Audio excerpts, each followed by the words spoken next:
Hi, I'm Jordan Lindsay with Montgomery Community Media. I have Alan Butsch from the Montgomery County Fire and Rescue Services joining me. It's because we've got reports that ER visits have actually gone down in Montgomery County recently. So, Assistant Chief Butsch, can you maybe tell me why you think this is happening? Sure. I don't think, well, recently is always a relative term, right? So we've been tracking our call volume, COVID-19 related data, et cetera, since about the middle of March. And since that time, we have seen a marked decrease both in ER visits and in EMS call volume, but that's actually been coming up as of the last couple of weeks.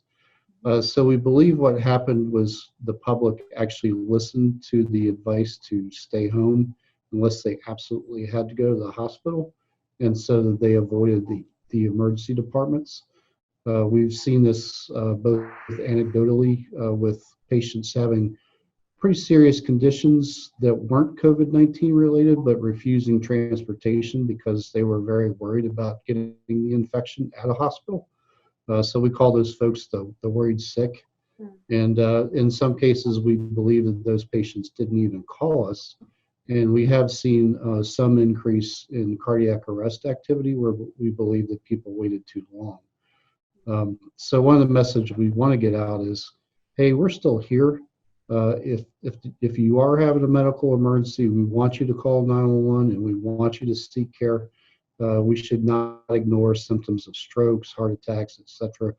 Can you explain to our viewers what Blue Alert means for hospitals and the status of hospitals at this moment? Are they still on Blue Alert?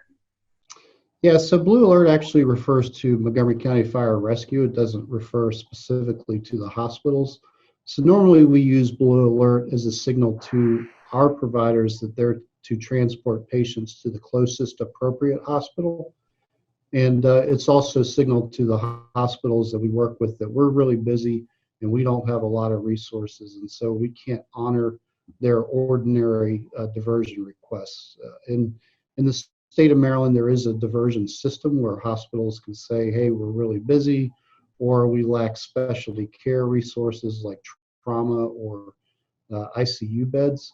But in this case, we're modifying the Blue Alert to where we have one of our EMS duty officers sitting at communications, and they're actually making the excuse me, the destination choices for every one of our ambulances. And so what we're trying to do is balance the load across the county because different hospitals are experiencing surges at different times, but we're also seeing some pretty, especially with ICU beds, there's some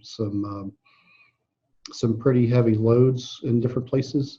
And so we want to make sure the most serious patients are going to some place that can treat them with better resources than dumping them on a hospital that's already overloaded. So that's why we're doing what we're doing. We've been doing that for about 3 weeks now, maybe 4 weeks. It seems to have been working pretty well. The hospitals have been very cooperative in providing us the information we need to make those decisions. And I think overall, as a system, MCFRS and the hospitals that we deal with have been working in an outstanding fashion to make sure that our patients get the best care.